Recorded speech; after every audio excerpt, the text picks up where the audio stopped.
کریم اما بعد محترم جناب صدر حلقہ ڈاکٹر طلحہ فیاض الدین، دیگر سیکریٹریز اور آج کی اس نشست میں موجود نوجوان دوستو، السلام علیکم ورحمۃ اللہ وبرکاتہ۔ Prophetic model of living in rural society, اس موضوع پر مجھے آپ کے درمیان گفتگو کرنی ہے۔ یہ موضوع ہمارے لیے اس لیے بھی اہم ہے کہ پچھلے 10-20 سالوں کا جو پورا وقفہ گزرا ہے، اس وقفے میں خود آرگنائزیشن کے اندر بھی اس پر بہت زیادہ گفتگو ہوتی رہی اور ہونے کے مختلف وجوہات بھی ہیں۔ جو ہمارے پاس گفتگو ہوئی ہے اس میں کچھ سوالات ہمارے ذہنوں میں رہے ہیں۔ ایک سوال تو یہ تھا کہ ہم اس پوری پلورل سوسائٹی کو سمجھیں۔ ایک نیا منظرنامہ ہمارے سامنے آیا ہے اور پھر یہ منظرنامہ ایک لمبے وقفے تک رہنے والا ہے۔ یہ کوئی ٹیمپرری منظرنامہ بھی نہیں ہے کہ ایک 10-20-30 سالوں میں یہ تبدیل ہو جائے، نہیں۔ جس طرح کی تبدیلیاں عالمی سطح پر آ رہی ہیں تو یہ منظرنامہ ایک لمبے وقفے تک رہنے والا ہے۔ تو یہ پلورل سوسائٹی کیا ہے؟ اس پلورل سوسائٹی میں ہم اپنے نسب العین کے ساتھ اس پلورل سوسائٹی کے تقاضوں کو کیسے پورا کر سکتے ہیں؟ ہمارا نسب العین ہے اسلام کی دعوت۔ ہم پوری انسانیت کو اسلام سے واقف کروانا چاہتے ہیں، انہیں اس حقیقت کے قریب لانا چاہتے ہیں، یہ ہمارا نسب العین ہے۔ اور جب پلورل سوسائٹی وجود میں آتی ہے تو اس کے کچھ مشترکہ اقدار وجود میں آتے ہیں، اور وہ مشترکہ اقدار سب کے لیے لازم ہو جاتے ہیں کہ سب اس کی پاسداری کریں، کہ آپ کو اس کا احترام کرنا ہے۔ احترام اس لیے کرنا ہے کہ کیونکہ آپ اس کا جز بن چکے ہیں، لہٰذا آپ پر لازم ہے کہ آپ ان اقدار کا آپ کو احترام کرنا ہے۔ تو ایک طرف ہم اپنے نسب العین کے فریضے کو انجام دیں، دوسری طرف ایک پلورل سوسائٹی ہے، اس کے جو تقاضے ہمارے سامنے آئے ہیں ان تقاضوں کو بھی ہم سمجھیں۔ تو اس کے درمیان ایک فائن بیلنس بنائے رکھنے کی ضرورت ہوتی ہے۔ تو جب ہم پلورل سوسائٹی کہتے ہیں تو ہماری مراد پلورل سوسائٹی سے یہ ہے کہ ایک ایسا سماج جہاں مختلف مذاہب کے لوگ رہتے ہیں، مختلف زبانیں بولنے والے لوگ رہتے ہیں، مختلف تہذیبوں اور تمدن کے ماننے والے لوگ رہتے ہیں، جن کے رسم و رواج الگ، جن کے عقائد الگ، طور طریقے الگ، زندگی کے اور جو مختلف اہم چیزیں ہو سکتی ہیں ان سب میں اختلاف ہے، لیکن اس اختلاف کے باوجود وہ سب ایک جگہ رہتے ہیں، ایک سماج کا وہ پارٹ بنے ہوئے ہیں۔ اور یہ فینومینا کیوں پیدا ہوا؟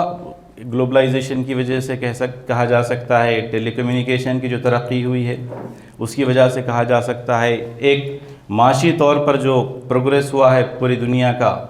تو یہ الگ الگ وجوہات ہیں جس کی وجہ سے پوری دنیا میں ہم دیکھتے ہیں کہ پلورل سماج وجود میں آ رہا ہے، لوگ مائیگریٹ کر رہے ہیں۔ اب آپ ایک کلچر والا سماج پوری دنیا میں نظر ہم کو نہیں آئے گا سوائے چند کمیونسٹ ملکوں کے۔ باقی آپ یورپ کی بات کریں، ہندوستان کی بات کریں یا امریکہ کی بات کریں، جہاں جمہوریتیں پروان چڑھ رہی ہے وہاں ایک پلورل سماج وجود میں آ رہا ہے۔ یہ ممکن بھی نہیں ہے کہ بہت جلدی یہ ختم ہو جائے گا، یعنی ایک لمبے وقفے تک یہ سماج باقی رہنے والا ہے، یعنی سوسائٹیز ایسے ہی باقی رہیں گی۔ کیوں؟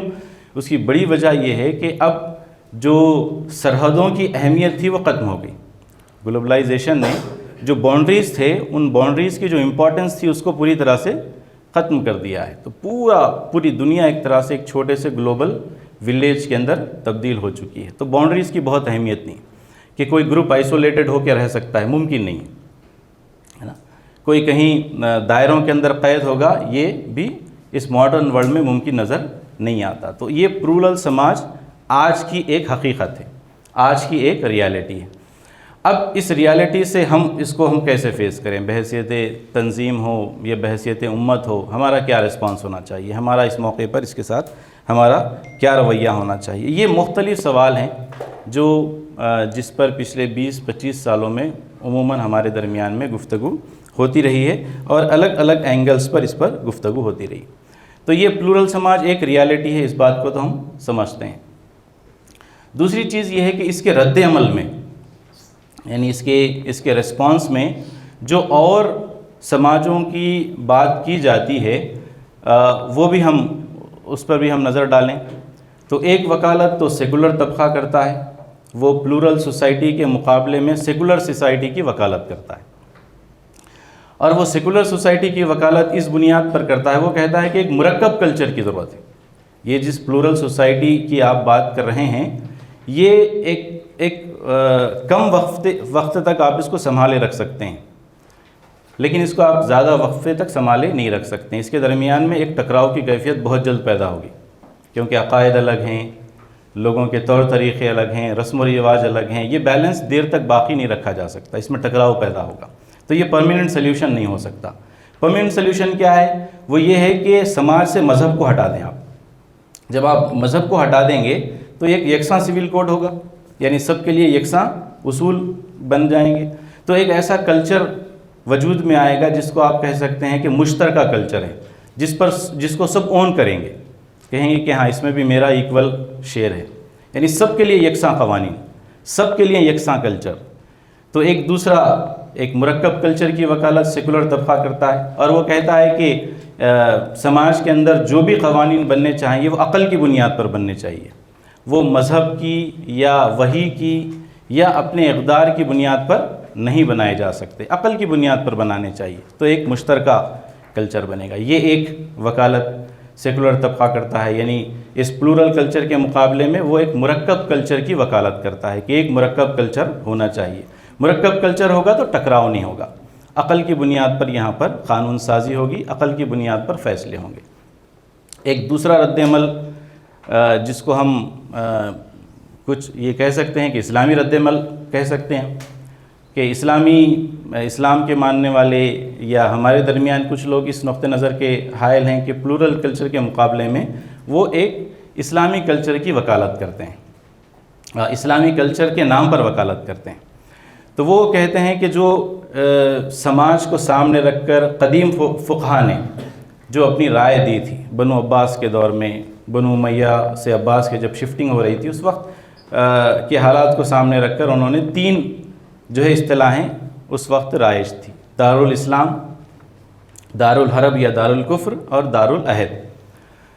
دارالاسلام یعنی اسلام کا گھر، وہ علاقہ، وہ سماج، وہ معاشرہ جہاں اسلام پر عمل ہوتا ہو، جہاں کی سیاست اسلامی سیاست ہو، اور وہاں جو اسلامی اقدار ہے اس کی پابندی ریاست کرتی ہو، یعنی ریاست کا قانون اسلام، وہ دارالاسلام ہے جہاں مسلمان امن کے ساتھ رہ سکتے ہوں، دارالاسلام۔ دارالکفر یا دارالحرب وہ علاقہ جو اسلام کے ساتھ کشمکش کے اندر ہو، ٹکراؤ کے اندر ہو، جہاں پر غیر اسلامی قانون نافذ ہو اور کفر کا قانون نظام نافذ ہو، اسلام پر عمل کی کوئی وہاں پر اجازت نہ ہو، اس کی کوئی پابندی نہ ہو، یہ دارالکفر ہے۔ اور دارالعہد وہ علاقہ جو اسلامی ریاست کے ساتھ جس کا معاہدہ ہوا ہے اور معاہدے کی بنیاد پر وہ رہتا ہے، ایگزسٹ کرتا ہے۔ تو دارالاسلام، دارالکفر اور دارالعہد کی بعد کے دور میں ایک اور بھی اصطلاح جو ہے بہت زیادہ گفتگو اس پر نہیں ہو پائی، وہ دارالدعوہ کی تھی کہ دارالدعوہ بھی ہونا چاہیے، دارالکفر، دارالحرب اور دارالعہد کے ساتھ ساتھ دارالدعوہ بھی ہو سکتا ہے، یعنی دعوت کی جگہ مسلمانوں کے لیے وہ بھی ایک مرکز۔ تو بہرحال یہ 3 تو قدیم اصطلاحیں تھیں۔ ان تینوں قدیم اصطلاحوں کا جو بیک گراؤنڈ تھا جس وقت یہ کہی گئی تھی وہ بہت زیادہ امپورٹنٹ ہے، یعنی آج کے کانٹیکسٹ میں اور اس وقت کے کانٹیکسٹ میں بڑا فرق تھا۔ جس وقت یہ اصطلاحیں اختیار کی گئی تھی اس وقت جو کانٹیکسٹ تھا وہ یہ تھا کہ دنیا کے اندر کوئی جمہوریت نہیں تھی اور وہ گلوبل بھی نہیں تھی، اس طرح سے گلوبلائز بھی نہیں تھی، کمیونیکیشن بھی ان کے درمیان میں نہیں تھا، کوئی عالمی سطح پر یکساں قوانین بھی نہیں تھے، کوئی عالمی برادری کا، UN کا یا انسانوں کے درمیان اشتراک کی ایسی کوئی بات اس موقع پر نہیں۔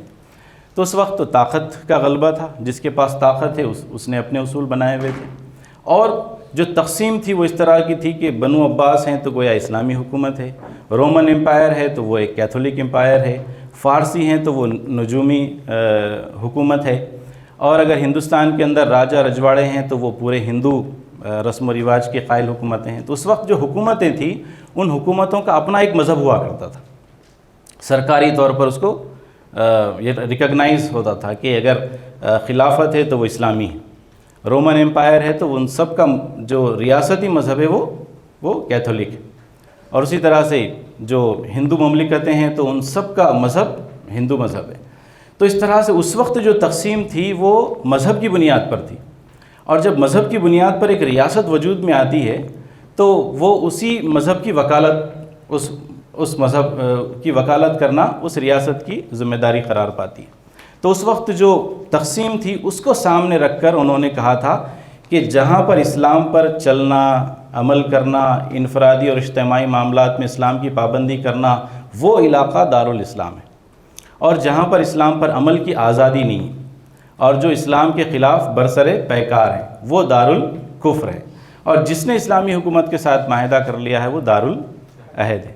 تو یہ تقسیم اس کانٹیکسٹ میں بہت درست معلوم ہوتی ہے، اس کانٹیکسٹ میں تو یہ تقسیم بہت درست تھی، لیکن جب کانٹیکسٹ بدلا، حالات بدلے، ایک نیا منظرنامہ دنیا کے سامنے آیا تو ہم کو اس پر دوبارہ سے غور کرنے کی ضرورت محسوس ہوئی۔ لہٰذا ان تینوں اصطلاحوں پر آج اگر آپ موجودہ ماڈرن دور کے فقہا کو اٹھا کر دیکھیں گے تو وہ ان اصطلاحوں کو آج کے موجودہ کانٹیکسٹ میں ریلیونٹ نہیں سمجھتے۔ اس پر بڑی بڑی تحریریں موجود ہیں، اور اس پر بہت ہی اچھا مقالہ آپ کو مولانا جلال الدین عمری صاحب کا ملے گا۔ آپ تحقیقات اسلامی جو 6 ماہی مجلہ نکلتا ہے، اس مجلے میں انہوں نے ان تینوں اصطلاحوں پر بہت ہی علمی اور قرآنی انداز میں اس پر گفتگو کی ہے، اور بہت ہی دلائل کے ساتھ اس کو پیش کیا ہے کہ موجودہ منظرنامے میں ان اصطلاحوں کی ان کا کوئی ریلیونس ہم کو محسوس نہیں ہوتا ہے، اور اس پر ایک گفتگو ہے کیوں ریلیونس محسوس نہیں ہوتا۔ اس کی وجہ یہ ہے کہ ان اصطلاحوں میں یہ کہا گیا تھا کہ آپ دارالاسلام سے دارالکفر کی طرف سفر نہیں کر سکتے۔ آج تو مائگریشن ہے، ہم تو یہاں سے یورپ چلے جاتے ہیں، امریکہ چلے جاتے ہیں، پڑھنے کے لیے جاتے ہیں اور چیزوں کے لیے جاتے ہیں، تو اس میں تو یہ ہے کہ جو لوگ دارالاسلام کے اندر ہیں وہ دارالکفر نہیں جا سکتے، ہے نا، ان کو تو دارالاسلام میں رہنا ہے، دارالکفر۔ پھر آپ کو یہ بھی طے کرنا ہوگا کہ دارالاسلام پھر آج کون سا ہے، کہ آج کسی ریاست کو آپ یہ کہہ سکتے ہیں کہ یہ دارالاسلام ہے، یا کسی ریاست کو آپ یہ کہہ سکتے ہیں کہ یہ دارالکفر ہے نا۔ تو یہ سب جو منظرنامہ ہے وہ پوری طرح سے آج تبدیل ہو چکا ہے، تو اس جو نئے منظرنامے میں اس پر دوبارہ سے گفتگو کی ضرورت ہے۔ یہ ایک دوسرا رد عمل ہے جو ہمارے درمیان میں اس پر بھی کافی گفتگو ہوتی رہی ہے۔ تیسرا جو رد عمل ہے وہ ہمارے اپنے ملک کے اندر ہے، وہ یہ کہتا ہے کہ ایک ایسی بھی سوچ ہونی چاہیے کہ جہاں پورے لوگ اس بات کو مان لیں کہ ہم الگ الگ مذاہب کے تو ماننے والے ہیں، الگ الگ رسم و رواج کے تو ماننے والے ہیں، لیکن یہ سب چیزیں ہم کو ایک جگہ لے جاتی ہیں، یعنی یہ سب ادیان جو ہے ہم کو ایک ہی جگہ لے جا کر کنیکٹ کرتے ہیں۔ تو ہم سب ایک ہیں اصل میں آپس میں، یہ وحدت ادیان کہ ہم سب ایک ہیں۔ آپ کی عبادت کا طریقہ الگ ہے، ہماری عبادت کا طریقہ الگ ہے، طریقے میں فرق ہو سکتا ہے، لیکن ہمارا جو انٹینشن ہے وہ ایک ہی ہے۔ تو ہم چاہیں الگ الگ مذاہب کے ماننے والے ہوں، ہم سب ایک ہی خدا کی پرستش کرنے والے ہیں، تو ہم سب کے درمیان میں یکسانیت موجود ہے۔ لہٰذا ہم کو ایک دوسرے کے مذہب کو کرٹیسائز نہیں کرنا چاہیے، ریکگنائز کرنا چاہیے۔ ہم سب کو مل جل کے ایک مشترکہ سماج میں یہ سمجھنا ہے کہ ہم سب ایک ہی خدا کے ماننے والے ہیں، اور بس ہمارے درمیان میں جو تفریق ہے وہ تفریق اپنے اپنے طور طریقوں میں، یعنی عبادت کے لیے کسی نے کچھ طریقے اختیار کر لی، کسی نے کچھ طریقے اختیار کر لیے، اس پر بضد نہیں ہونا چاہیے۔ یہ مان لینا چاہیے کہ ان سب کے درمیان میں وحدت ہے۔ یہ گاندھی جی نے اور ہندوستان کے اندر جو تحریک آزادی کے موقع پر جو لوگ اٹھے تھے، ایک ضرورت تھی کہ سب کو ایک جگہ جمع کیا جائے، اس وقت یہ کہا گیا۔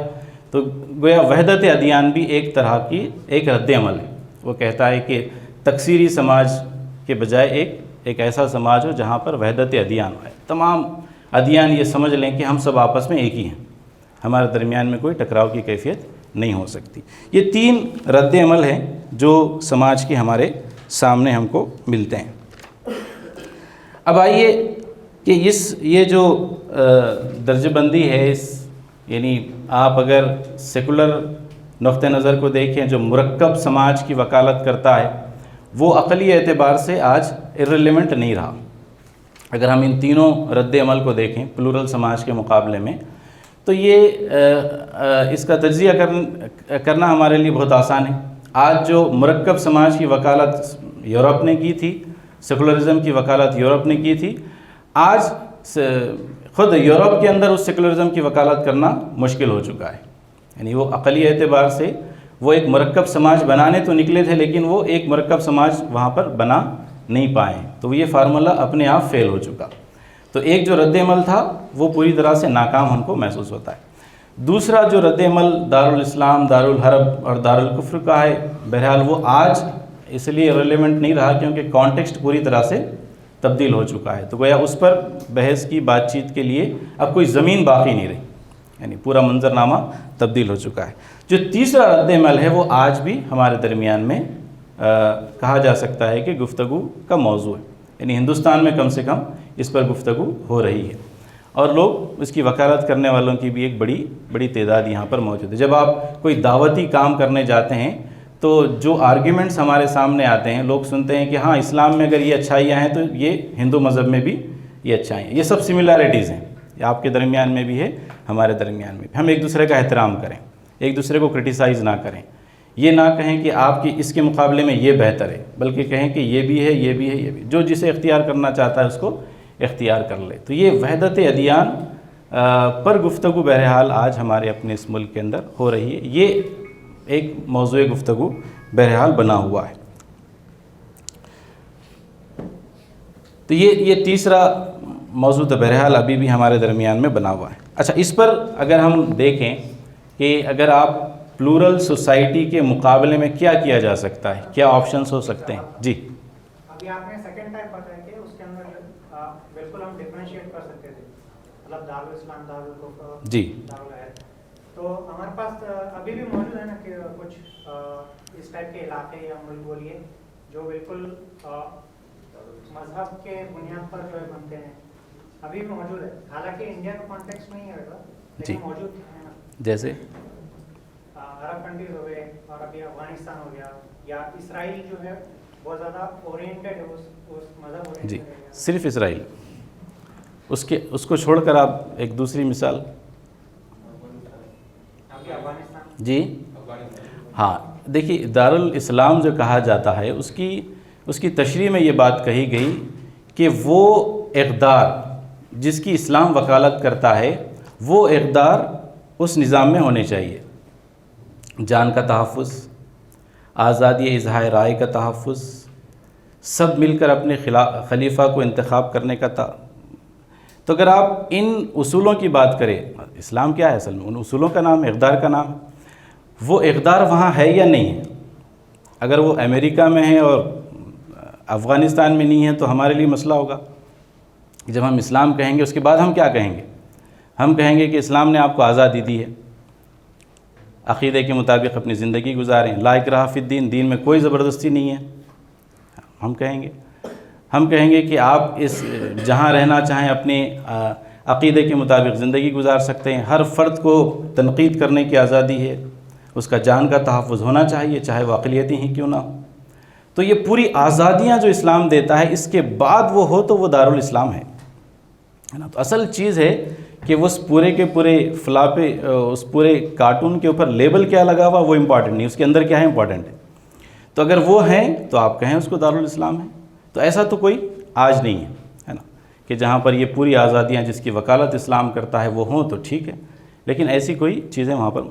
ایک اسرائیل کے متعلق یہ بات کہی جا سکتی ہے کہ ہاں وہ مذہب کی بنیاد پر وہ اپنی اسٹیٹ کو قائم کرنے کی کوشش کر رہے ہیں، ان کو بھی عالمی طور پر کوئی ریکگنائزیشن ابھی نہیں ملا، پوری طرح سے نہیں ملا ہے، ٹھیک ہے۔ تو یہ ایک اس کے تعلق سے کہا جا سکتا ہے۔ اب اس میں 3 چیزیں بہت اہم ہیں ہمارے لیے۔ اگر مان لیں کہ کسی موقع پر اگر ہم دارالاسلام بنانے کی کسی ایک علاقے میں طالبان ہیں، کہیں کوشش ہو بھی جائے کہ کوئی ایک ریاست بن بھی جائے، تو آپ یہ کہیں کہ کیا وہ پرمیننٹ ہوگی؟ وہ پرمیننٹ نہیں ہو سکتی، ہے نا۔ ہمارے سامنے بڑا مسئلہ یہ ہے، اس پر ہم کیوں غور کریں؟ اس کا مسئلہ یہ ہے کہ اگر دارالاسلام بن بھی گیا تو اس کی پرمیننٹ ہونے کی کوئی گارنٹی نہیں ہے، لیکن امت مسلمہ کے پرمیننٹ ہونے کی، یعنی ہم تو باقی رہیں گے اس سماج میں، مسلمان تو باقی رہیں گے. ایسا نہیں ہو سکتا کہ ہم کچھ اصولوں کو ایک 5 سال کی ریاست کے لیے یا اسلامی نظام سے جوڑ کر ہم اپنے رویے کی تعمیر ہم نہیں کر سکتے. تو ایک چیز یہ ہے کہ اسلامی حکومت ٹیمپرری ہوگی، امت مسلمہ تو پرمیننٹ رہے گی. تو آپ کو سوچنا ہوگا کہ جو پرمیننٹ ہے اس کے مطابق ہمارا اجتماعی رویہ بنے گا، چاہے جو حکومت آئے جائے. اسلامی آتی ہے تو آئے، یا نہیں بھی آتی ہے تب امت تو باقی رہے گی، امت تو باقی رہنا ہے. تو ہم کو پلورل سوسائٹی کے مطابق اس لیے بھی سوچنا ہے کہ مان بھی لیا جائے کہ ایک وقت میں اسلامی حکومت آ بھی جائے تو کیا وہ پرمیننٹ ہوگی؟ نہیں ہوگی، اس کی ہم گارنٹی نہیں دے سکتے. اس کے بعد پھر ایک منظرنامہ آ سکتا ہے کہ وہ چلی جائے، لیکن امت تو باقی رہے گی. ہم کو اپنے عقائد، ہم اپنی تحفظ، ہم اپنی دعوت، ان سب کے لیے تو ہم کو سوچنا ہی ہوگا.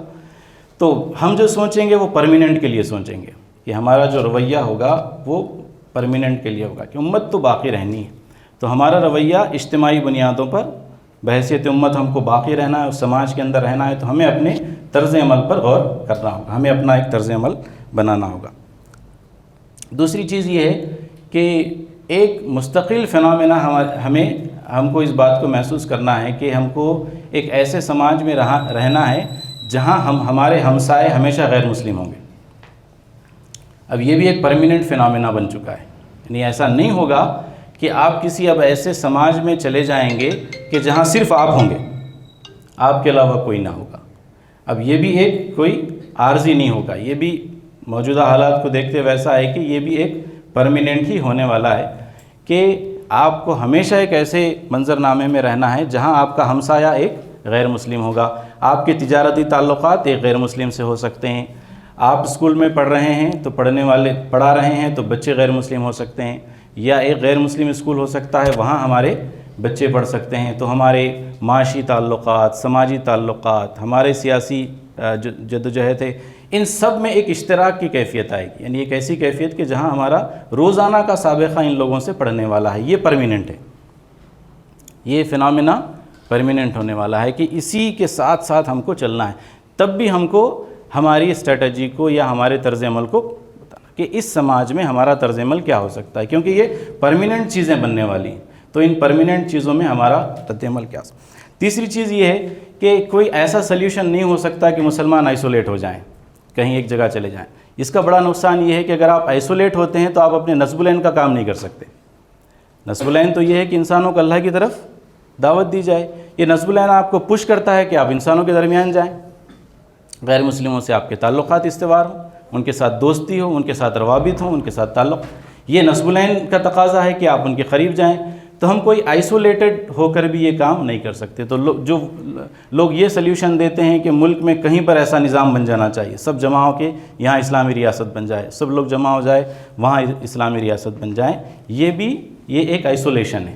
اور اس آئسولیشن کا سب سے بڑا نقصان یہ ہوگا کہ آپ دعوت کا کام نہیں کر سکتے ہیں. دعوت کے لیے یہ سب سے بڑی رکاوٹ ہے. تو یہ 3 چیزیں ہمارے سامنے ہیں.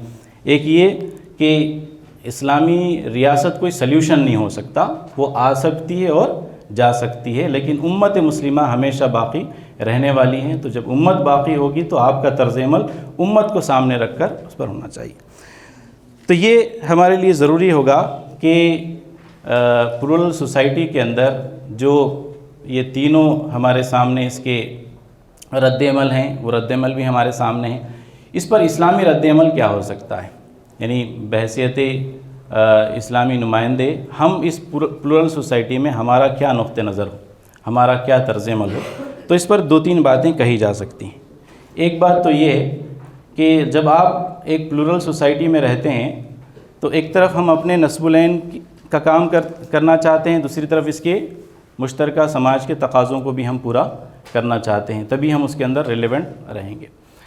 تو ایک چیز اس کے لیے ضروری ہوگی وہ یہ ہے کہ اسلام جن چیزوں کی وکالت کرتا ہے، یعنی اسلام آزادی کی وکالت کرتا ہے، ہر قسم کی آزادی، اور اسلام دین میں کسی زبردستی کا قائل نہیں ہے. یعنی ہم کسی پر کوئی چیز کو امفوز نہیں کر سکتے کہ ہاں یہ چیز آپ کے پاس ہونی ہی چاہیے. تو یہ طرز عمل ہمارا مشترکہ سماج میں ہونا چاہیے کہ ہم ان تمام آزادیوں کی وکالت کریں جن جن آزادیوں کی وکالت اسلام کرتا ہے۔ تو لوگوں کی رائے کا احترام ہونا چاہیے، ان کی جان کا احترام ہونا چاہیے، مال کا احترام ہونا چاہیے، عزت کا احترام ہونا چاہیے جو شریعت کے مقاصد کے اندر شامل ہیں۔ تو جن جن آزادیوں کی اقدار کی وکالت اسلام کرتا ہے، ہم مشترکہ سماج میں ان تمام کی وکالت کرنے والے بنیں۔ یہ ایک پہلا کام ہمارا ہو۔ دوسرا یہ ہے کہ کوئی نظریہ بالجبر نافذ نہیں ہو سکتا، یعنی آپ جبر کے ساتھ کسی نظریے کو نافذ نہیں کر سکتے، اسلام کو بھی جبر کے ساتھ ہم نافذ نہیں کر سکتے۔ اس کے لیے طریقہ یہی ہوگا کہ لوگوں کے ساتھ افہام و تفہیم ہو، بات چیت ہو، لوگوں کے ساتھ ہم بات چیت کریں تو اسلام ان کے سامنے پیش کیا جائے، لوگوں سے بات چیت ہو اور بات چیت کے ذریعے لوگوں کے قلوب کو تبدیل کیا جائے، ان کے ذہن کو تبدیل کیا جائے۔ یہی راستہ ایک مشترکہ سماج میں ہو سکتا کہ سماج تو آپ کے ساتھ ہے، تو آپ ان کے ساتھ بات چیت کا طریقہ اختیار کریں، ان کے ساتھ بات چیت کی جائے، ان کے سامنے اسلام کو پیش کیا جائے اور افہام و تفہیم کے ذریعے، دعوت کے ذریعے جو ہے ہم اپنی بات کو لوگوں کے سامنے پیش کرتے رہیں۔ بالجبر نفاذ کا کوئی طریقہ اس پلورل سوسائٹی میں ایکسیپٹیبل نہیں، یعنی اس کو آپ کہیں پر بھی کسی چیز کو بالجبر نافذ نہیں کر سکتے۔ یہ دوسری چیز۔ تیسرا یہ ہے کہ آپ اسی پورے سماج کے اندر جس دین کی ہم وکالت کر رہے ہیں اس کا ایک حسین ماڈل لوگوں کے سامنے پیش کریں، یعنی اس بات کی پوری گنجائش ہمارے پاس موجود ہے کہ ہم انفرادی اور اجتماعی زندگی کے اندر اسلام کی پابندی کرنے والے، اسلام کو ماننے والے لوگ ہیں، تو ہم اپنے طرز عمل کے ذریعے ایک ماڈل دنیا کو بتائیں کہ انفرادی اعتبار سے اس طرح کا انسان ہونا چاہیے اور اجتماعی اعتبار سے یہ قوانین کو اس طرح سے کیا جا سکتا ہے۔ تو اس کی تو پوری گنجائش ہے کہ ہم اس نظام کے اندر رہتے ہوئے اپنا ایک پورا طرز زندگی وجود میں لائیں اور وہ طرز زندگی خود اپنے آپ سے ایک دعوت کا فریضہ انجام دے، اس کو دیکھیں تو لوگ سمجھے کہ ہاں یہ ہمارے ہی درمیان لوگ رہتے ہیں لیکن سچ بولتے ہیں، یہ اپنے آپ کو ہر معاملے میں اکاؤنٹیبل سمجھتے ہیں، تو گویا ان کے پورے اجتماعی طرز عمل سے دعوت ہو، ان کو دیکھے سماج تو محسوس کرے کہ ہاں یہ دعوت کے لیے۔ تو ایک پورا جس آئیڈیا کی ہم وکالت کرتے ہیں اس آئیڈیا کی بیس پہ ہماری انفرادی اور اجتماعی زندگی پوری طرح سے تشکیل پا جائے اور وہ ایک پورا کا پورا ماڈل دنیا اس کو دیکھے۔ مشترکہ سماج میں دعوت حکمت کے ساتھ اور عمدہ نصیحت ہی کے ساتھ ہو سکتی ہے۔ یہ بھی ایک پلورل سوسائٹی کا تقاضا ہوگا کہ آپ جو بھی دعوت ان کے سامنے دیں گے وہ دعوت حکمت کے ساتھ اور عمدہ نصیحت کے ساتھ دی جا سکتی ہے، جس کی دلیل ہم کو قرآن سے بھی ملتی ہے۔ ہاں، اس پورے سماج کے اندر بحیثیت امت مسلمہ جو چیز ہم کو ہمیشہ ہمارے ذہن کے اندر رکھنا ہے وہ یہ ہے کہ ہم تبدیلی کے لیے کام کرنے والے لوگ ہیں۔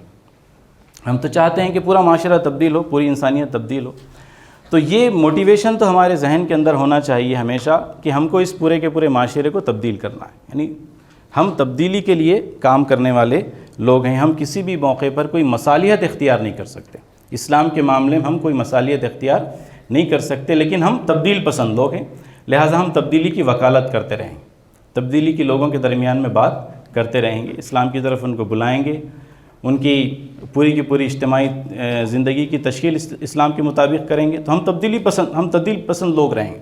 ان تقاضوں کے ساتھ ساتھ ہم لوگوں کو ایک تبدیلی کی طرف ہم ان کو بلاتے رہیں گے، اور اس تبدیلی کے کام کے اندر جو پلورل سوسائٹی سمجھتی ہے کہ کوئی تنازع پیدا نہ ہو، ہم کوشش کریں گے کہ ہم تنازعات سے بچتے ہوئے تبدیلی کے عمل کو انجام دیتے رہیں، کہ ہم ان تنازعوں سے بھی بچیں اور تبدیلی کے پورے عمل کو ہم اس سماج کے اندر ہم کرتے رہیں۔ تو یہ چیزیں ہمارے اسلامی نقطہ نظر سے ہمارے سامنے ہو سکتی ہیں، یہ ہمارے مشترکہ گول ہو سکتے ہیں۔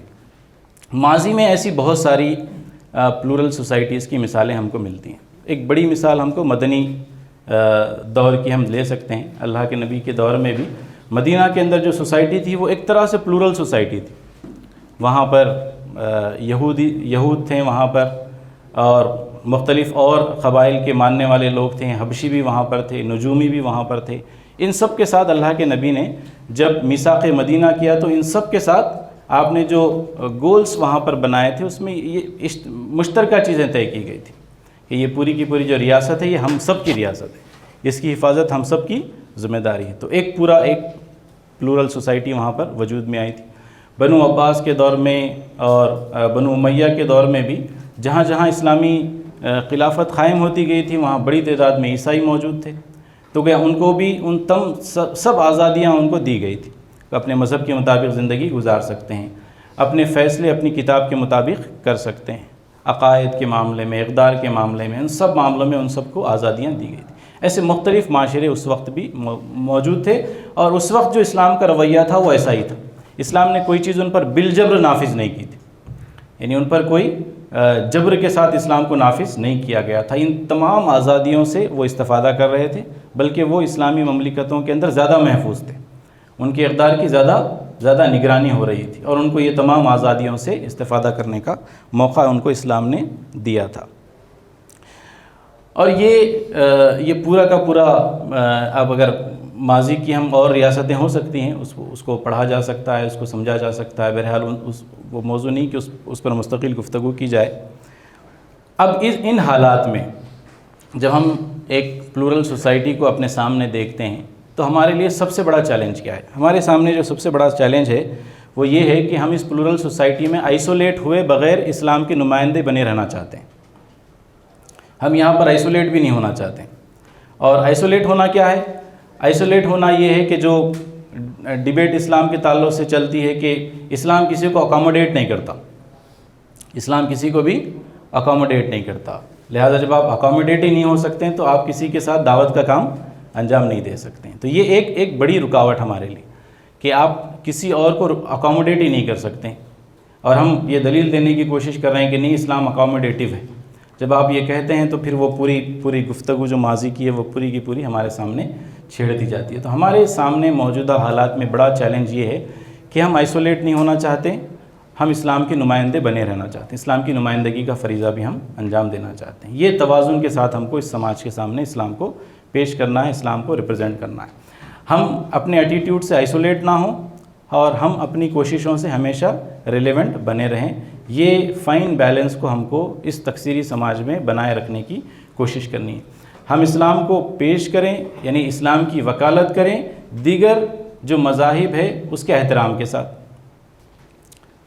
دیگر مذاہب کا احترام تکثیری سماج کا تقاضا ہے. اسلام کو ریپرزینٹ کرنا آپ کی دعوت ہے, تو ہم دعوت بھی انجام دیں اور تکثیری سماج کے جو مشترکہ اصول ہیں اس کو توڑے نہ. اس کا فائدہ یہ ہوگا کہ آپ آئسولیٹ نہیں ہوں گے اور آپ کی دعوت ہمیشہ ریلیونٹ بنی رہے گی. یہ ہمارے سامنے بڑا چیلنج ہے. اس ملک میں 4 زاویوں سے اسلام کی دعوت کا کام کیا جا سکتا ہے. دعوت کے 4 اہم محاذ ہیں جو اس ملک میں انجام دیے جا سکتے ہیں. پہلا محاذ عقائد کی دعوت ہے. عقائد کی دعوت یہ ہے کہ آپ لوگوں کو توحید, آخرت, رسالت اور معاد, جنت اور دوزخ, اس تصور سے لوگوں کو آشنا کریں, واقف کروائیں. یہ توحید کیا ہے؟ لوگ نابلد ہیں. ہم جس سماج کے اندر رہتے ہیں وہاں کئی خداؤں کی پرستش کی جاتی. تو اس پورے مشرکانہ کلچر کے اندر, مشرکانہ سماج کے اندر ہم توحید کے علمبردار بنیں, ہم لوگوں کو ایک خدا کی طرف بلائیں.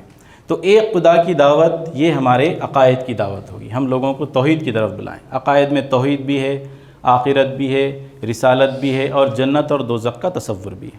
تو ہمارے دعوت کا ایک محاذ عقائد کی دعوت ہے, اور وہ اس ملک کے اندر بہت زیادہ ضروری ہے.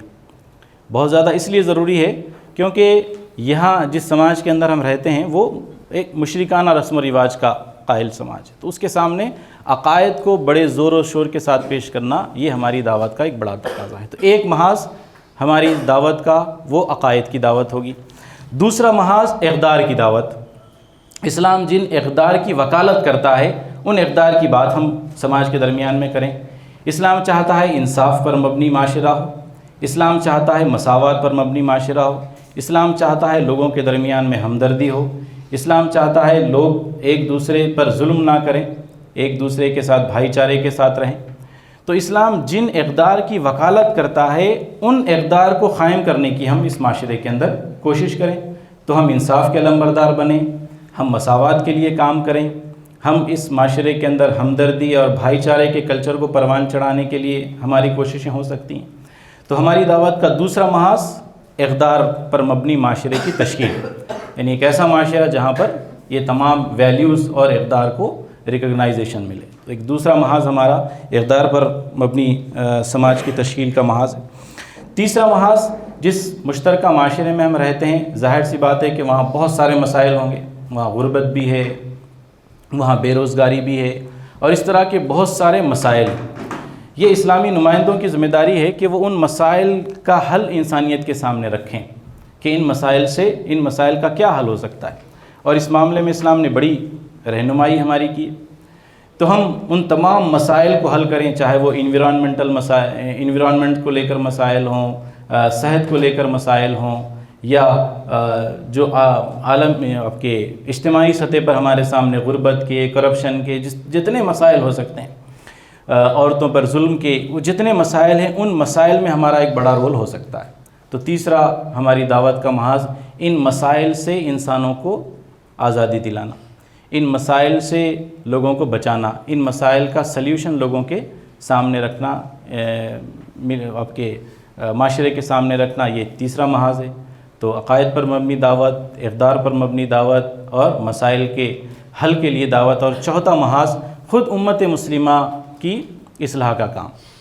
خود امت مسلمہ کو یہ بات سمجھانا کہ وہ اس مشترکہ معاشرے میں ان کو کیا رول پلے کرنا ہے. ایک دعوتی گروہ کی حیثیت میں ان کو تیار کرنا، ایک دعوتی گروہ کی حیثیت میں ان کو ان کی تعمیر کا کام کرنا، ان کی تشکیل کا کام کرنا، ان کو اس نقطہ نظر کے قریب لانا، یہ کام. تو گویا 4 بنیادوں پر اس ملک میں ہم دعوت کا فریضہ انجام دے سکتے ہیں. اور اس کے لیے عقائد کے بعد جو اقدار پر مبنی دعوت کا جو ہم کام کرنے کی بات کرتے ہیں، تو یہاں ہم کو بڑے پیمانے پر اشتراک کی ضرورت ہوگی. یعنی صرف ہم نہیں چاہتے کہ اس ملک میں انصاف ہو، بہت سارے اور لوگ بھی چاہتے ہیں کہ اس ملک میں انصاف ہو. تو ہمارے ان کے درمیان میں الائنسز ہو سکتے ہیں، ہمارے ان کے درمیان میں پارٹنرشپ ہو سکتی ہے، ہمارے ان کے درمیان میں مشترکہ جدوجہد ہو سکتی ہے. تو ایسے بہت سارے کام ہیں جن میں ہم اس ملک کے اور لوگوں کو اپنے ساتھ میں لے کر ہم اپنا کام کر سکتے ہیں. تو ہم چاہتے ہیں کہ انصاف قائم ہو، اور بھی لوگ چاہتے ہیں انصاف قائم ہو. تو ان کے اور ہمارے درمیان میں بہت سارے معاملات میں اشتراک ہو سکتا ہے. تو یہاں پر جو کام ہوگا وہ بہت سارا کام پلورل سوسائٹی میں اشتراک کے ساتھ ہو سکتا ہے. یعنی مشترکہ گولز ہیں، تو ان مشترکہ گولز پر وہ اور ہم مل کر ہم سماج میں آگے بڑھ سکتے ہیں. تو یہاں جو جدوجہد کا راستہ ہوگا وہ راستہ مشترکہ جدوجہد کا ہو سکتا ہے کہ ہم آپس میں مل جل کر ان اقدار کو حاصل کرنے کی کوشش کریں. دوسرا یہ کہ بڑے پیمانے پر ہم کو انگیج کرنا ہوگا لوگوں کو. یعنی یہ دعوت کا بھی تقاضا ہے کہ ہم جب لوگوں کے سامنے اسلام کی دعوت دینا چاہتے ہیں تو ان کے ہمارے درمیان میں انگیجمنٹ بھی ہونا چاہیے. تو جب ہم یہ مشترکہ جدوجہد کریں گے تو ان کے ہمارے درمیان میں نیچرل الائنس بنے گا. یعنی وہ وقتی نہیں ہوگا کہ آپ نے کسی دعوتی اجتماع میں ان کو بلایا اور اپنی بات سنا دی، وہ چلے گئے، ہے نا. افطار پارٹی میں ہم نے بلایا، ان کو چلے گئے. آپ جب کوئی مشترکہ جدوجہد ان کے ساتھ کریں گے تو وہ جو الائنس بنتا ہے، جو دوستی ہوتی ہے، وہ نیچرل ہوتی ہے. جب وہ نیچرل آپ کی دوستی ہوگی، آپ سب چیزیں ان کے ساتھ گفتگو کر سکتے ہیں. تو جو انگیجمنٹ ہوگا وہ نیچرل ہوگا، آرٹیفیشیل نہیں ہوگا، ہے نا. تو ہم ایسے بہت سارے انگیجمنٹس اس ملک میں ہم کو بنانے ہوں گے. تو جب جتنے زیادہ ہم انگیجمنٹس بنائیں گے، جتنے زیادہ ہم برجز بنائیں گے، جتنے زیادہ ہم الائنسز بنائیں گے، ہمارے ان کے درمیان میں بہت سارے نیچرل قسم کے تعلقات قائم ہو جائیں گے. اور اس وقت اسلام ان کے سامنے پیش کرنا، اسلام کے متعلق جو غلط فہمیاں ان کے ذہنوں کے اندر اس کو دور کرنا، یہ ہمارے لیے بہت آسان ہو جائے گا. تو یہ ہمارے نصب العین کے لیے ضروری ہوگا کہ ہم آئسولیٹ ہوئے بغیر ان تمام چیزوں میں اشتراک کا راستہ اختیار کریں، اور اس اشتراک کے ساتھ ساتھ ہم اسلام کی دعوت کو ان کے سامنے رکھیں. یہ پلورل سوسائٹی میں کام کرنے کا نقطہ نظر ہو سکتا ہے، جس کو ابھی تحریک اسلامی نے اختیار کیا، اور دنیا کی بہت ساری تحریکات اسلامی نے اس نقطہ نظر کو آج اختیار کیا ہوا ہے کہ ہم اقدار پر، مسائل پر لوگوں کے ساتھ انگیج کریں گے، ان کے ساتھ پارٹنرشپ کریں گے، اور ان کے ساتھ جدوجہد کریں گے. اور جو نیچرل الائنسز ہمارے درمیان میں بنیں گے، اس سے غلط فہمیوں کا ازالہ ہوگا، کمیونٹیز کے درمیان میں قربتیں بڑھیں گی، اور اسلام کی دعوت ان کے سامنے پیش کرنا قدرے آسان ہو جائے گا. تو یہ طرز عمل، یہ طریقہ اس کے درمیان میں ہو سکتا ہے. اس پر بڑی لمبی گفتگو ہو سکتی ہے، لیکن میں سمجھ رہا تھا کہ سوال جواب اور گفتگو کے ساتھ ہم اس کو مکمل کر سکتے ہیں. یہ کچھ چیزیں تھیں جو تکثیری سماج کے پیش نظر میں نے آپ کے سامنے رکھی ہیں, اور ہندوستان کے اندر اور اس طرح کے اور معاشروں کے اندر کام کرنے کا ہمارا جو طریقہ کار ہو سکتا ہے اس کے متعلق بھی کچھ اشارے میں نے آپ کے سامنے کیے. جزاک اللہ خیر. جی جی جی آپ نے کہا کہ جو اقتدار کی دعوت ہے, ویلیوز کی دعوت, تو اس کے اندر مشترکہ جدوجہد کی بات کیا جی. لیکن اگر جو پوائنٹ آف ٹاپکس کا اورینٹیشن اگر دیکھا جائے میڈیا کے اندر, یہ جو ہماری مخالف طاقت ہے تو وہ انہی اقتدار کے اوپر جو ہے زیادہ اٹیک کرتے کہ مسلمان انصاف پسند نہیں ہے, ان کے بادشاہ تو انہوں نے جو ہے توڑ دیے, انصاف پسند نہیں ہے, بھائی چارہ ان کے اندر ہے نہیں, قتل کر دیتے, تو اقتدار کو انہوں نے بہت زیادہ ٹارگیٹ کیا ہے جی. تو اشتراک ایسے وقت میں اشتراک بہت زیادہ مطلب مشکل ہے نا, جب کیسے جب وہ اتنی غلط فہمیاں پھیلا رہے ہیں تو لوگ ہم سے جڑنے کے بجائے لوگ ہماری مخالفت کریں گے. ہماری ذمہ داری یہ ہے کہ ان غلط فہمیوں کا ازالہ کرنے کے لیے ہم نے کیا کیا ہے. ٹھیک ہے, وہ غلط فہمیاں ہیں, ہم سمجھتے ہیں کہ وہ مس انڈرسٹینڈنگ سے غلط فہمیاں ہیں. ایک بڑا مسئلہ یہ ہے کہ مسلمانوں کی ایک بڑی تعداد اس کو صحیح بھی سمجھتی ہے. ٹھیک ہے, آپ سمجھتے ہیں کہ ایسا نہیں ہونا چاہیے تھا, ایسا نہیں ہونا چاہیے تھا, یہ آپ کا تجزیہ ہے, تحریک اسلامی یا جماعت کے لوگوں کا تجزیہ ہے. پورا مسلم سماج اس کو کیسے سمجھتا ہے؟ تو پورا مسلم سماج اپنے رویے سے ظاہر کرتا ہے کہ ہاں وہ صحیح تھا, وہ درست تھا. تو یہ خود اپنے آپ میں ان غلط فہمیوں کو جلا بخشنے کا, اس کو اجاگر کرنے کا ایک ذریعہ ہے. صحیح نقطہ نظر یہ ہو سکتا ہے کہ ہم کسی حکومت کی وکالت کرنے والے لوگ نہیں ہیں, ہم اسلام اور اسلامی اقدار کی وکالت کرنے والے لوگ. اگر کسی دور میں کسی اسلامی حکومت نے بھی کچھ غلط کیا ہوگا اور اسلامی نقطہ نظر سے وہ غلط تھا تو ہم اس کی مخالفت کریں, اگر صحیح تھا تو ہم اس کی وکالت کریں, چاہے وہ کسی اسلامی حکومت نے کیا ہو یا کسی غیر اسلامی حکومت نے کیا ہو. صحیح بات تو صحیح ہے, جو غلط بات تھی وہ غلط ہے. ہمارا رویہ ایسا ہونا چاہیے. لیکن جو مسلم سماج کی جو اجتماعی باڈی لینگویج ہے, وہ باڈی لینگویج کو میڈیا ریڈ کرتا ہے, یہاں کی حکومت ریڈ کرتی ہے. تو ایک بڑا کام ہم کو امت کے درمیان بھی ہم کو کرنا ہے کہ ان کو بھی سمجھانا ہے کہ ہم جس سماج کے اندر رہتے ہیں وہاں آپ کو اسلام کی کیسے نمائندگی کرنی ہے. جی آپ پوچھ رہے تھے. جی وحدت ادیان کا جو آپ بولے اس کو تھوڑا اگر آپ الیبوریٹ کر سکیں کیا ہے وہ, اور ڈو وی سپورٹ دیٹ اور ناٹ؟ نہیں, ہم تو اس کا سپورٹ نہیں کر سکتے ہیں. آپ اس کا سپورٹ اس لیے نہیں کر سکتے ہیں کیونکہ میں نے کہا کہ آپ جب اس ملک میں دعوت کا کام کر رہے ہیں تو آپ کے پیش نظر ایک تبدیلی ہے, اور وہ وحدت ادیان وہ تبدیلی کا قائل نہیں ہے. آپ اس کو مان لیں کہ سب مذاہب ایک ہی دعوت دیتے ہیں, بس طریقہ الگ ہے. تو ان سب کو آپ مان لیں, جو ایگزسٹنگ ہے اس کو مان لیں. ہم نہیں مان سکتے, ہم کہتے ہیں کہ نہیں یہ ممکن نہیں ہے. تو جب آپ کہتے ہیں کہ یہ وحدت ادیان نہیں ہو سکتا ہے, اس کی بنیاد یہ ہے کہ جو ہماری دعوت میں چھپا ہوا ہے, ہماری دعوت تبدیلی چاہتی ہے, ہم لوگوں کو تبدیلی کی طرف بلاتے ہیں, ہم جو ایگزسٹنگ ہے ہم اس کی وکالت نہیں کر سکتے ہیں. تو وحدت ادیان تو ایک فیل فارمولہ ہے, لیکن بہرحال جب آپ دعوت کا کام کرتے ہیں تو اس پر زیادہ آپ کو گفتگو سننے ملتی ہے کہ سبھی مذاہب یکساں بات کرتے ہیں, سرو دھرم سمان ہونا چاہیے. تو ہم احترام تو کرتے ہیں, اسلام نے ہم کو اس کی اجازت دی ہے, لیکن ہم برابر کرٹیسائز کریں گے. کئی خداؤں کی پرستش درست نہیں ہے, توحید کا نقطہ نظر ہم کو اس کی آمدہ کرتا ہے کہ ہم اس کی مخالفت کریں, تو برابر کریں گے. تو احترام کو پیش نظر رکھتے ہوئے ہم اس کی مخالفت کریں گے. تو وحدت ادیان کوئی فارمولہ نہیں ہو سکتا. ہم اپنی دعوت کو لوگوں کے سامنے رکھیں گے, لیکن جو احترام کی کیفیت ہے اس کو باقی رکھتے ہوئے رکھیں گے. جی مشترکہ سوسائٹی, مشترکہ کام جب ہوگا ہمارا, شیئرڈ اوپینینز جب رہیں گے, تو جب ایک طریقے سے ہم اسی کو جو ہے وہ کرنے والے نہیں ہیں کہ مطلب ہر کوئی جو ہے اپنے انڈیویجولی جو ہے کریکٹ ہے, اور جو ہے ہم ٹاپ پوزیشن پہ جو ہے نہیں رہیں گے, بلکہ شیئرڈ اوپینینس جو ہے رکھتے ہیں. جیسے کچھ بھی ہو سکتا ہو, یعنی اگر میں آپ کے سوال سمجھ رہا ہوں کہ اگر ہم کسی موضوع پہ کام کر رہے ہیں یا کسی ایشو پر کام کر رہے ہیں تو ہم اسی کے ارد گرد کہیں مصروف نہ ہو جائیں. چاہے انصاف کی جدوجہد میں آپ پوری طرح سے اسی کا حصہ ہو جائیں. اس میں ضروری ہوگا کہ جب آپ کسی بھی موضوع پر کام کر رہے ہوں, چاہے وہ انصاف ہو, مساوات ہو, یہ ہمارا اسلامی تقاضا ہے کہ اس نے ہم کو اس بات کا پابند کیا ہے کہ ہم انصاف کے لیے کام کریں.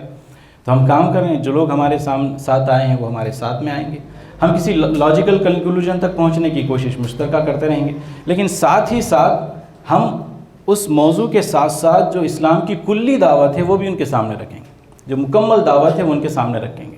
تو ہماری جو مکمل دعوت پیش کرنے کا نقطہ نظر ہے وہ تو ہمیشہ ہمارے سامنے رہے گا, کیونکہ ہم تبدیل پسند لوگ ہیں, ہم تو تبدیلی چاہتے ہیں, ہماری دعوت تبدیلی چاہتی ہے. تو لوگوں کو تبدیل کرنے کے لیے اسلام کی کلی دعوت ان کے سامنے پیش کرنا یہ مستقل کام ہے, چلتا رہے. لیکن ساتھ ہی ساتھ معاشرے کے اندر اقدار کی ضرورت ہے, وہاں پر جو مسائل ہیں ان کو ایڈریس کرنے کی ضرورت ہے, اس پر ہماری کوششیں ہوتی رہیں. ہم انہی کوششوں کے اندر پوری طرح سے مصروف نہیں ہو سکتے, وہ کوششیں بھی ہم کریں گے, اور ساتھ ہی ساتھ ہم جو اسلام کی کلی دعوت ہے وہ کلی دعوت معاشرے کے سامنے مستقل پیش کرتے رہیں گے. نہ ہم اس سے دستبردار ہوں گے, نہ ہم اس سے دستبردار ہوں گے. وہ دونوں چیزیں, دونوں تقاضا ہمارے سامنے, ہم دونوں تقاضوں کو پورا کرتے رہیں گے. جی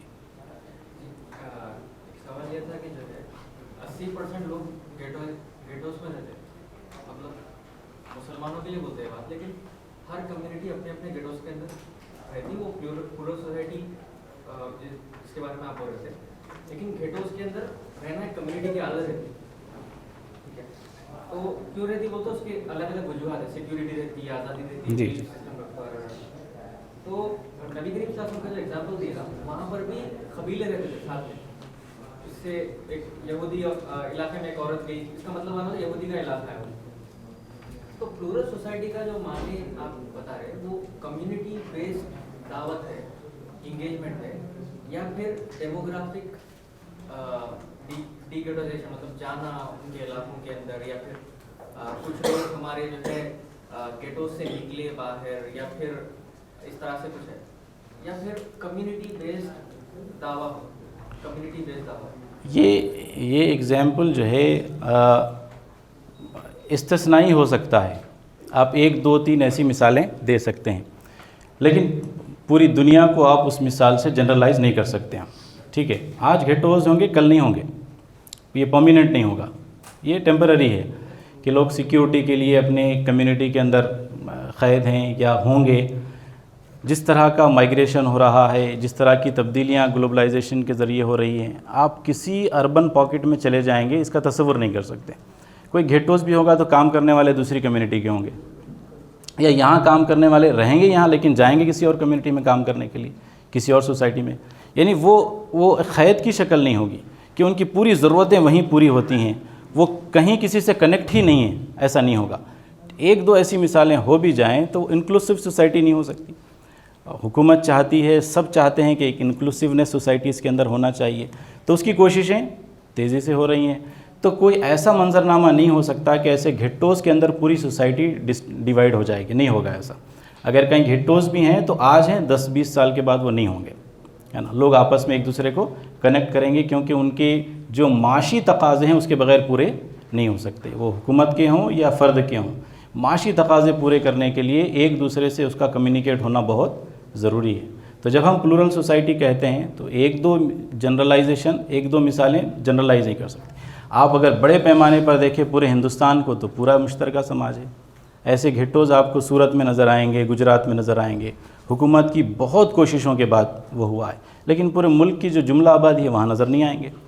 حیدرآباد ہو سکتا ہے کہ کہیں کوئی مسلم پاکٹ ہو جائے, لیکن جو مسلم پاکٹ میں رہنے والے لوگ ہیں وہ اپنی ضرورتوں کے لیے یہاں سے صبح اٹھتے ہی وہ نکل جاتے ہیں, تو ان کا رہنا یہاں بہت ہی نہ کے برابر ہے. وہ اصل زندگی تو وہاں گزارتے ہیں, یہاں تو سونے اور کھانے کے لیے آتے ہیں. تو اس معاشی ضرورتوں نے لوگوں کے درمیان میں اس طرح کی تقسیم کو پوری طرح سے ختم کر دیا ہے. جو لوگوں کا ایک دوسرے کے ساتھ جو ٹچ ہے وہ ان گھٹوز سے بہت آگے نکل چکا ہے. تو یہ کوئی پرماننٹ, کہیں کچھ ہو تو وہ ٹیمپرری ہے, پرماننٹ نہیں ہوگا. جی جیسا کہ آپ کے تحریر میں بتا رہے تھے کہ انڈیویجول پرسن جو ہے اپنے کریکٹر سے یا اپنے جو اسلام کو فالو کر کے انفلوئنس کر سکتا تھا جی, اور اس کے ساتھ ہی ساتھ آپ یہ بولے کہ ایک جگہ آپ گروپ بنا کے اسلامی قانون چلائے تو دیٹ از ناٹ گڈ, ریاست قائم کر کے آپ کام کریں تو وہ صحیح نہیں ہے, مجھے آپ بتائے تھے. لیکن اگر آپ صحیح نہیں ہے, دیکھیں صحیح ہے صحیح نہیں ہے کہ گفتگو نہیں. آپ جس عالمی نظام کے اندر رہ رہے ہیں کیا وہ پاسبل ہے؟ ہم جس عالمی نظام میں آج رہ رہے ہیں جہاں ہمارے بہت سارے چیزیں ایک دوسرے سے کنیکٹڈ ہیں, تو کیا اس کی پاسبلٹی آپ کو نظر آتی ہے تو پھر سوچیں گے. بنتی ہے ریاست تو اس کے کیا اصول ہونے چاہیے، اس پر ہم بعد میں بات کریں گے.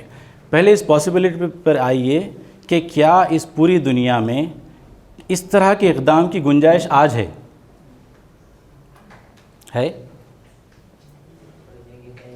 کہاں ہے؟ اب بتائیے تو اس پہ.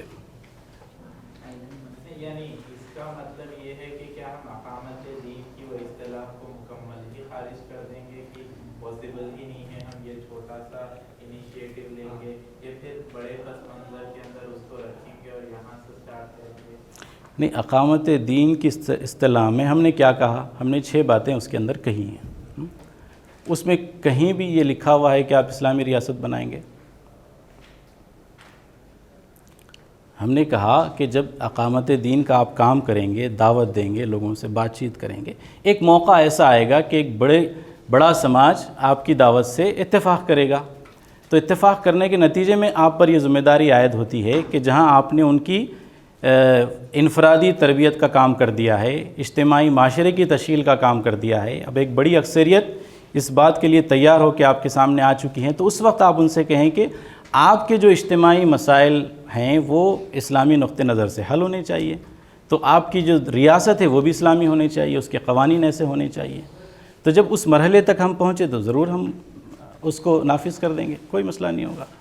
لیکن کیا اس کی پاسبلٹی آپ کو اب محسوس ہوگی؟ وہ تو ایک منزل ہے، آپ کو وہاں تک جانا ہے اس کو، لیکن وہ آپ کا آغاز نہیں ہے نا. آپ ہر مسئلے کو اس سے جوڑ کر نہیں دیکھ سکتے کہ آج کے جتنے مسائل ہیں ان مسائل کی ایک مرحلہ ہوگا، ضرور ہوگا، آئے گا انشاءاللہ. اس مرحلے تک ہم جب پہنچیں گے ضرور اسلامی قوانین کو ہم جو ہے حکومت کی سطح پر اس کو نافذ کریں گے. تو اس مرحلے میں تو ضرور وہ کام ہوگا، لیکن اس سے پہلے جو پورے راستے ہم کو طے کرنے ہیں اس پر ہم آگے بڑھیں. جی اجتماعی مسائل کہ ہمارے اوپر متفق کرنا، ایسا کہ ہم صحابت کے اگر پڑھنے سیرت تو ایسا تو نہیں کہ ہم آپ کے مسئلوں کے لیے حل دینے کے لیے ہم لوگ آئے ہیں مل کر. کن کے مسئلوں کے لیے؟ آپ ہم سے متفق ہو گئے تو ہم آپ کے پر یہ آپ کو پرووائڈ کریں گے. کیسا حضرت عیسیٰ علیہ السلام کی دعوت، اس وقت نظام حکومت عیسیٰ علیہ السلام نے اپنی پوری دعوت مکمل کی نا. پھر انہوں نے کیا کیا؟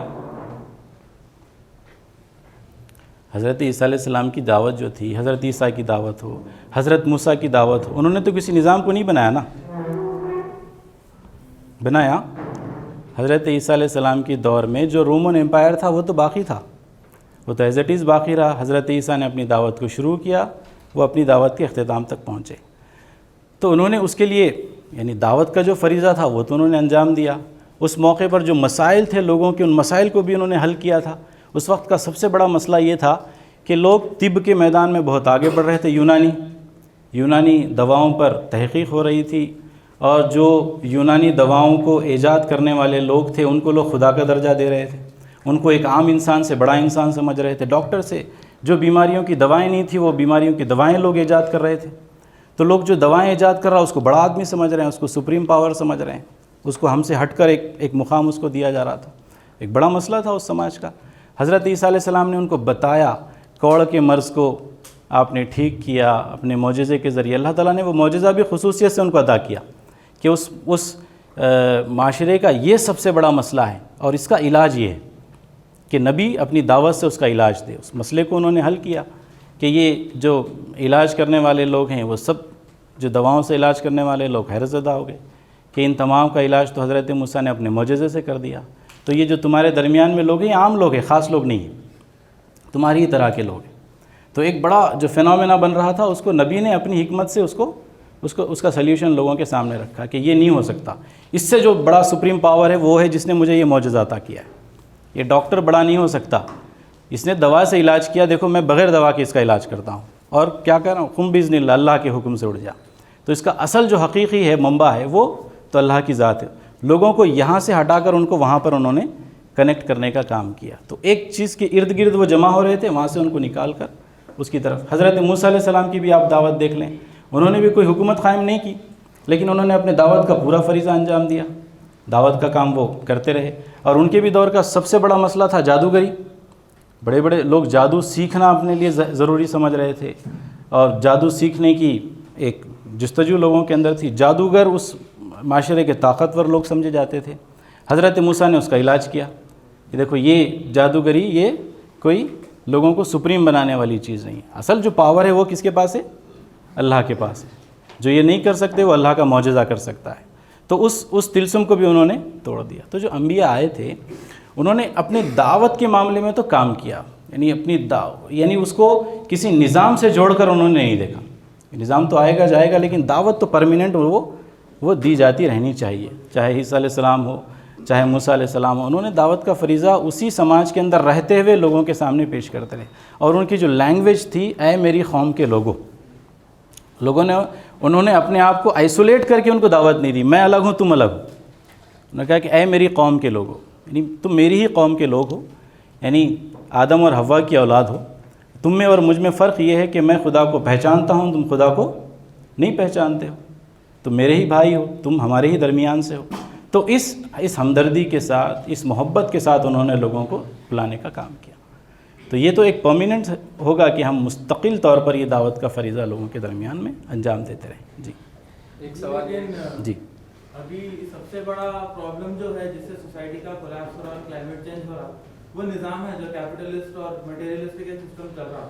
تو اس کے آلٹرنیٹو میں جو اپن بڑھ چڑھ کے آگے بولنے کا مطلب یہ کہ ایسے ٹائم پہ اور زیادہ ضروری نہیں ہے کہ اپن بڑھ چڑھ کے آگے آگے بولے کہ ایک اسلامی ریاست ہو تاکہ کلائمیٹ چینج بھی سالو ہو اور جو سوسائٹی کا کولیپس ہو رہا وہ بھی سالو کر سکیں. تو یعنی ہم اس پر بڑھ چڑھ کے نہ بولیں, نہیں بڑھ چڑھ کے اور بولے, آپ بولے کہ دعوت پہ زیادہ فوکس ہو, اس پہ کم.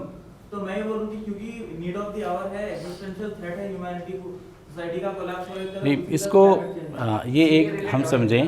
جی یہ سوال کہ ابھی جو ملک کے حالات ہے اسی میں اب جو آئیڈیالوجی لوگ کے اندر اسپریڈ ہو رہی ہے, جس طریقے سے لوگ اسپیچز چل رہے ہیں, اسلام ایسا کرنے والے لوگ انقلاب لا رہے ہیں, تو انڈیا میں پورا وہ کرنے والے, ایسا پوری رانگ آئیڈیالوجی لوگوں کے پاس چل رہی ہے. تو وہ آئیڈیالوجی کو رکھتے ہوئے اب ہم ایشوز کے پاس بات بھی کریں گے تو ہمارا تو ابھی انڈیا میں اتنے بڑے حالات چل رہے ہیں, اسلام کو ایسا بتایا جا رہا ہے, جو ہے سو چھوٹے چھوٹے ایشوز کو پکڑ کے بڑے بتا کے جو ہے سو اسلام کو ایک دم وہ کر دے رہے ہیں. اب ہمارا کو چاہیے کہ ہم یا پھر وہ ایشوز کو ایڈریس کریں یا پھر سوشل ایشوز الگ جو آپ جس طرح بتا رہے تھے وداؤٹ آئسولیٹنگ جو ہے سو ایکٹیویٹیز کرنا چاہیے ہمارے کو. اب یہاں پہ لوگ ایسا سمجھ رہے ہیں کہ آئسولیٹ کر کے لوگ جو ہے سو کام کرنا چاہ رہے ہیں, لوگ ایسا آئیڈیالوجی لوگ, تو ہم کس طریقے سے پریورٹی دینا چاہیے, اس ایشوز کو پہلے وہ کرنا چاہیے. دیکھیے ہماری پریورٹی ان کے رد عمل میں نہیں ہو سکتی ہے نا, کیونکہ آج کچھ ایشو ہوگا, کل کچھ ہوگا, پرسوں کچھ ہوگا, تو ہم ہمیشہ ڈیفینسو بنے رہیں یہ درست نہیں ہے. کیونکہ ہمارے پاس اپنا ایک ایکشن پلان ہے, ہمارے پاس اپنا ایک نقطہ نظر ہے. تو ہم دفاعی جنگ نہیں لڑ سکتے کہ آپ ہمیشہ وہ سوال ڈالیں ہم جواب دیتے رہیں, وہ سوال ڈالیں ہم جواب دیتے رہیں, میڈیا چینلز پر بیٹھیں وہاں ڈیبیٹس میں. تو یہ ہمارا ایٹیٹیوڈ نہیں ہونا چاہیے. ہمارا ایٹیٹیوڈ تو یہ ہونا چاہیے کہ ہم اسلام کے نمائندے ہیں, ہمیں اسلام کی نمائندگی کا کام کرنا ہے. ہم کو اپنے مسائل کو خود کریٹ کرنا ہے, ہم کو لوگوں کے حقیقی مسائل کو اجاگر کرنا ہے. لوگوں کی سب سے بڑی ضرورت یہ ہے کہ ان کو یہ پتہ چلے کہ انہیں کس نے پیدا کیا. یہ ایک حقیقی سوال ہے, لوگوں کے ذہنوں میں کیوں اجاگر نہیں ہو رہا؟ ہماری کوششیں اس درجے کی نہیں ہیں. اللہ کے پاس جواب دہی کا احساس لوگوں میں کیوں اجاگر نہیں ہو رہا؟ شاید ہماری کوششیں اس درجے کی نہیں ہیں. تو جو حقیقی سوال ہیں, جن حقیقی سوالات سے انسان کی زندگی کے اندر ایک ڈسپلن آ سکتا ہے, ان سوالات پر نہ میڈیا گفتگو کر رہا ہے, نہ کرنے دے گا, نہ کوئی اور گفتگو کرے گا. ان سوالات کو موضوع بحث بنانا یہ ہمارا کام ہے کہ ہم ان موضوعات کو موضوع بحث بنائیں کہ اس پورے آرگنائز ورلڈ کو کس نے بنایا, کیسے بنایا, اس پر بھی گفتگو ہو. ایک خدا کی وحدانیت پر گفتگو ہو, آخرت میں جواب دہی کے احساس پر گفتگو ہو. تو ہم اس کو اسمارٹلی اس طرح سے پیش کریں کہ یہ موضوعات معاشرے کا موضوع بن جائیں. ہم معاشرے کے موضوعات پر ہم رسپونڈ کرتے رہیں, یہ وہ چاہتے ہیں. مخالف نظریہ تو چاہتا ہے کہ آپ اسی کے گرد آپ کی پوری صلاحیتیں, آپ کے پوٹینشیل اسی کے ارد گرد پوری طرح سے وقف ہو جائیں. ہم اپنے ڈیبیٹس کروائیں, ہم اپنے ایشوز کو لوگوں کے سامنے رکھیں, ہمارے ایشوز پر لوگ گفتگو کریں, ہمارے موضوعات پر لوگ گفتگو کریں. آپ اس کو چھیڑیں, ہم اس کو بڑے پیمانے پر چھیڑیں. تو جب ہمارے موضوعات پر معاشرہ گفتگو کرنا شروع کرے گا تو آپ کی پچ پر آپ میچ کھیل رہے ہیں، آپ وہاں کامیاب ہوں. تو ہم اپنے گراؤنڈ پر ان کو لائیں، ہم ان کے گراؤنڈ پر جا کر کھیلنے کی جو کوششیں کر رہے ہیں تو اس کا ہم کو بہت زیادہ فائدہ نہیں ہوگا. ہم ان کو اپنے موضوعات کی طرف لائیں، ہم بتائیں کہ یہ سب ٹیمپرری چیزیں جس پر آپ گفتگو کر رہے ہیں یہ وقتی ہیں، یہ بے ضرر ہیں. حقیقی سوالات انسانوں کے کیا ہیں، ان سوالات کی طرف ان کو آنا ہے. حقیقت موت ہے، انسان کو مرنا ہے. مرنے کے بعد کی جو زندگی کا تصور ہے یہ انسان کے لیے زیادہ اہم ہے. اس پر گفتگو ہونی چاہیے، اس پر بات ہونی چاہیے. ہم یہ نہیں کہتے کہ ہم اپنی بات کو یونیلیٹرل رکھ کے چلے جائیں، ہم تو کہتے ہیں اس پر گفتگو کیجیے کہ انسان کو اس دنیا میں کیوں پیدا کیا گیا، وہ اتنا ذمہ دار کیوں ہے، اشرف المخلوقات ہے، سپریم نیچر ہے، کیوں اس پر غور کریں اور لوگوں کو غور کرنے کی طرف آمادہ کریں. تو ہم جب اپنے موضوعات کے ارد گرد لوگوں کو جمع کریں گے تب وہ موضوع معاشرے کا موضوع بنے گا، وہ موضوع ڈیبیٹ کا موضوع بنے گا. ابھی ہم نے آرگنائز انداز میں اس کو معاشرے کا موضوع بنانے کی کوشش نہیں کی یا اس کے اندر ہم کامیاب نہیں ہوئے. اس کا نتیجہ یہ ہے کہ جو موضوعات چل رہے ہیں ہم اس کے ارد گرد، ہاں وہاں بھی اسلام کو صحیح طریقے سے پیش کرنا یہ بھی ہماری ذمہ داری. اگر طلاق کے موضوع پر بات ہو رہی ہے تو ہم کو خوش ہونا چاہیے.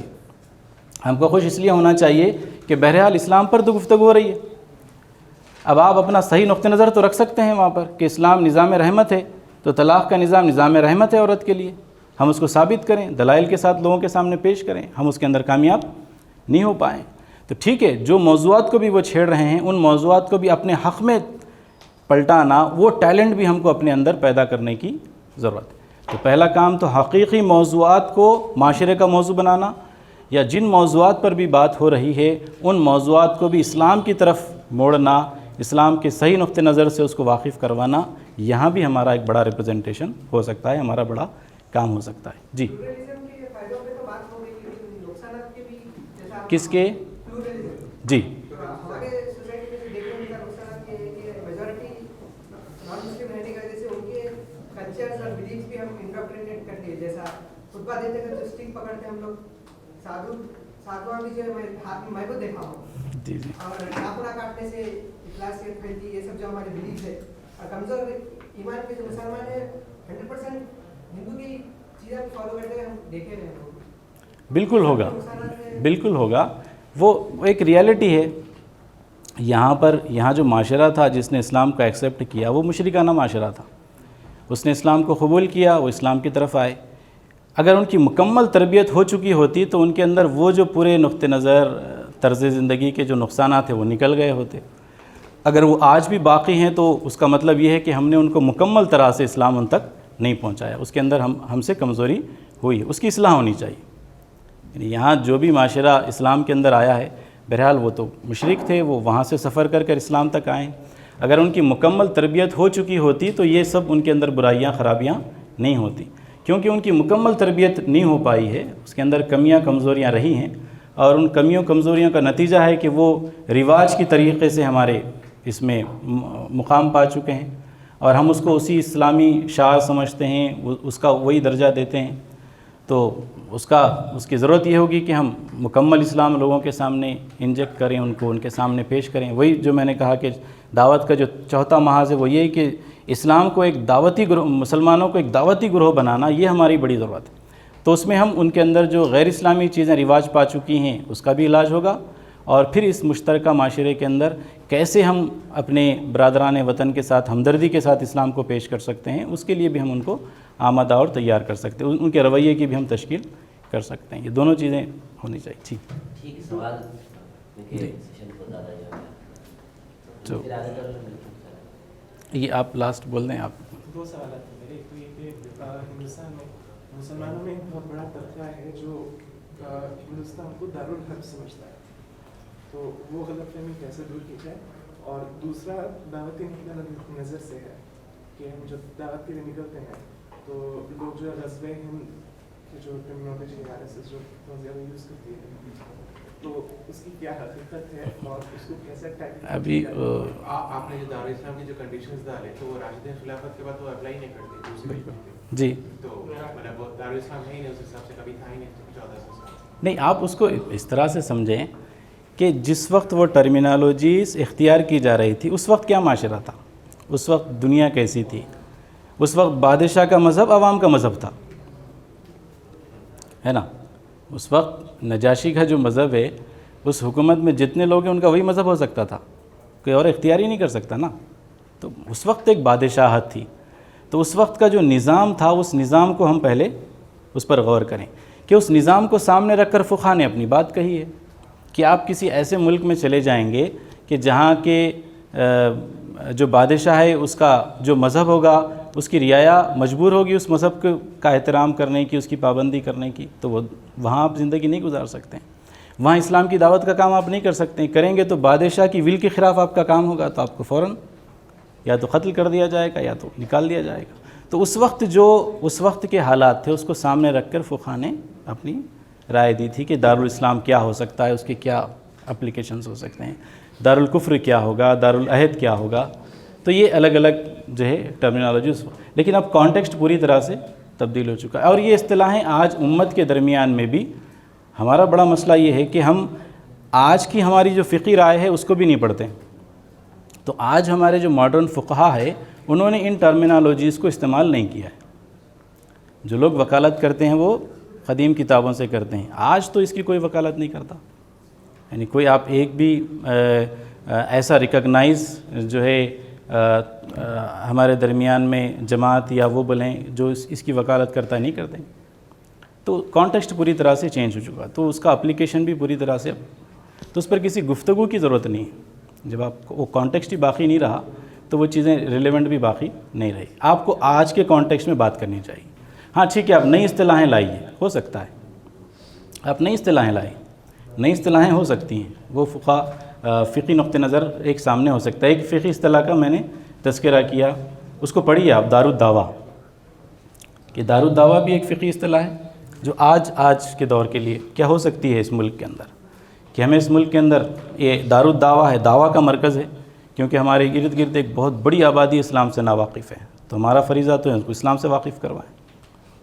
جی ٹھیک. سوال یہ تھا کہ اس کے ریلیٹڈ آپ بولے تھے کہ دارالاسلام جو ہے ممکن نہیں ہے پریزنٹ سیناریو میں. تو جب طاقت نہیں رہے گی تو آپ اسلام کو اس طریقے سے پریزنٹ کر سکتے. کئی جو قوانین ہیں اسلامی قوانین اس کے ایتھکس وغیرہ، تو جب طاقت نہیں رہے تو کوئی سنتا بھی نہیں. طاقت کے ساتھ آپ اپنی بات کو پیش کریں، نافذ کریں، اس پر سب کا اتفاق ہے. طاقت کے حصول کا ذریعہ کیا ہو، راستہ کیا ہو. ابھی جو چار آپ بولے تھے محاذ، اس میں پانچواں جو ہے اہم طاقت کے ریلیٹڈ جیسے جہاد کا مسئلہ بھی، تو یہ سیناریو کیوں اس میں آئی ہے؟ وہی آپ سمجھائیں کیسے ہو سکتا ہے، مجھے سمجھائیں کہ ہم تو چاہ رہے ہیں کہ طاقت ہمارے پاس ہو، اور طاقت کے حصول کا ذریعہ ہمارے پاس پبلک اوپینین کو بلڈ کرنا ہے، رائے عامہ کو ہموار کرنا ہے. کوئی اور راستہ ہے تو بولیں، اس پہ بات کریں گے. دوسرا کیا راستہ ہو سکتا بتائیے. اگر دارالاسلام وغیرہ کی سوسائٹی بتا رہے ہیں، ایسا معاشرے نہیں بتائے کہ اسلام یہ ویلیوز پریزنٹ کرتا ہے، وہ تو چوتھا آپ کا محاذ ہے، وہ تو کرنا ہی چاہیے آپ کو.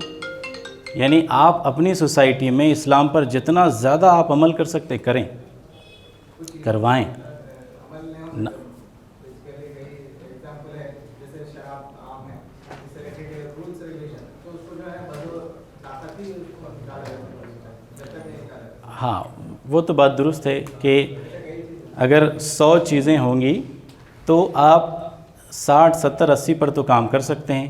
کچھ ایسی رہ جائیں گی کہ وہ طاقت کے حصول کے بعد آپ اس کو نافذ کر سکتے ہیں. تو طاقت کے حصول کی کوششیں تو ہم کو کرنی ہیں، لیکن راستہ کیا ہو وہ اہم ہے.